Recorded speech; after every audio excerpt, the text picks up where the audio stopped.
আজকে first time রাঁধবো হচ্ছে আমি চিকেন কড়াই, এই জন্য আমি এখানে হচ্ছে অল্প করে চিকেন নিয়ে নিয়েছি, যেহেতু আমি এক্সপেরিমেন্ট করবো আজকে।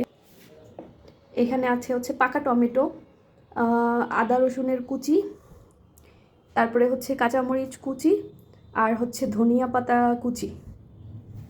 আর এখানে হচ্ছে আমি কালো গোলমরিচ ক্রাশ করে নিয়েছি। এবার একটি প্যান বসিয়ে তাতে করে আমি হচ্ছে দিয়ে দিব তেল।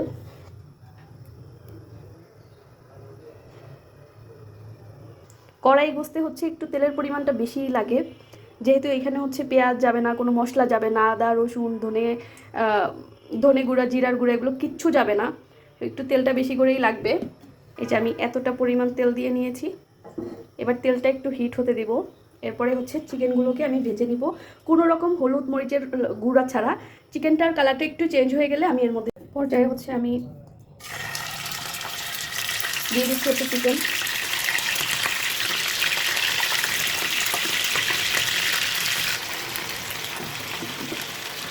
একে একে সবগুলো চিকেনকে আমি দিয়ে নিয়েছি। এ পর্যায়ে হচ্ছে মাংসের কালারটা যখন একটু চেঞ্জ হয়ে আসবে, আমি দিয়ে দিচ্ছি হচ্ছে লবণ। লবণ পরিমাণ মতো দিতে হবে, স্বাদ মতো লবণ দেওয়ার পরে আমি উল্টে পাল্টে নিচ্ছি। তো যাই হোক, আমার হচ্ছে মাংসগুলো উল্টে নেওয়া হয়ে গিয়েছে। এর পর্যায়ে এক্সট্রা যে তেলটা ছিল সেটা আমি অন্য একটা কড়াইয়ে ট্রান্সফার করে নিলাম। এখানে হচ্ছে কালো গোলমরিচের গুঁড়া আমি থেতো করে নিয়েছি, এখানে আদা রসুন একটু থেতো করে নিয়েছি, আর এখানে একটু বাদাম থেতো করে নিয়েছি। আর এখন দিয়ে দেবো হচ্ছে টমেটো।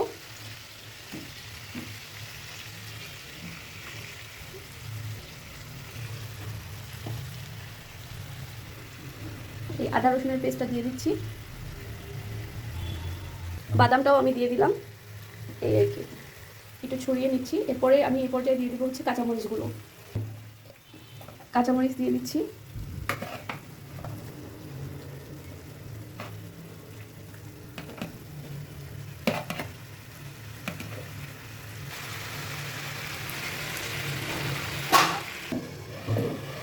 এখানে হচ্ছে আমি একটু দই নিয়েছি, দই দিব।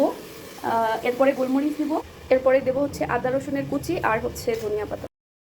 ঢাকনাটাকে সরিয়ে আমি এ পর্যায়ে হচ্ছে ওই যে টমেটোর স্কিনটা আলাদা হয়ে গিয়েছে, এটাকে আমি আলাদা করে তুলে ফেলবো। তো একে একে হচ্ছে তুলে নিচ্ছি আমি টমেটোর স্কিনগুলোকে। তো অলমোস্ট আমার এই যে স্কিন তোলা হয়ে গিয়েছে। এখন যেটা করব সেটা হচ্ছে টমেটোগুলোকে আমি থেতো করে নিব। তো থেতো করে নিলাম হচ্ছে টমেটো, থেতো করে তারপর সুন্দর করে নেড়ে চেড়ে মিশিয়ে নিব মাংসের সাথে। এই যে দেখতে পাচ্ছেন তেলের সাথে কি সুন্দর করে আমি সবগুলোকে হচ্ছে নেড়ে চেড়ে মিশিয়ে নিচ্ছি।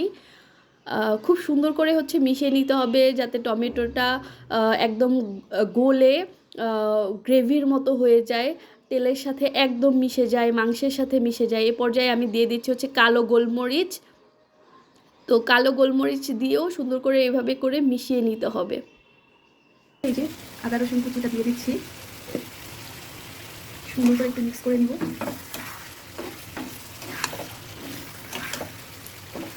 পর্যায়ে হচ্ছে আমি দিয়ে দিব খানিকটা কোরিয়ান্ডার লিভস। বাকিটা আমি পরে দিব, যখন হচ্ছে আমি একটুখানি দই ইউজ করব তখন। অনবরত নাড়তে হবে, নাড়ার উপরেই এটা রাখতে হবে, যেহেতু এটা শুধুমাত্র তেলে করা। আমি জাস্ট অল্প করে একটু দই দিচ্ছি। কিপটা মানুষ তো বেশি দিলেও খাওয়া হবে, কম দিলেও খাওয়া হবে।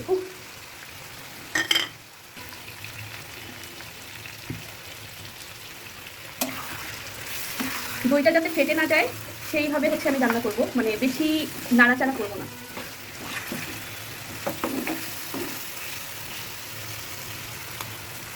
যাই হোক, এই পর্যায়ে হচ্ছে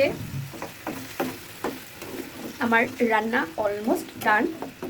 মাশাআল্লাহ, যেমনি দেখতে লোভনীয়, একটু টেস্ট করে দেখলাম, খেতেও অসাধারণ। নুডলস আপনারাও বানিয়ে খেতে পারেন, আমি সাজেস্ট করি।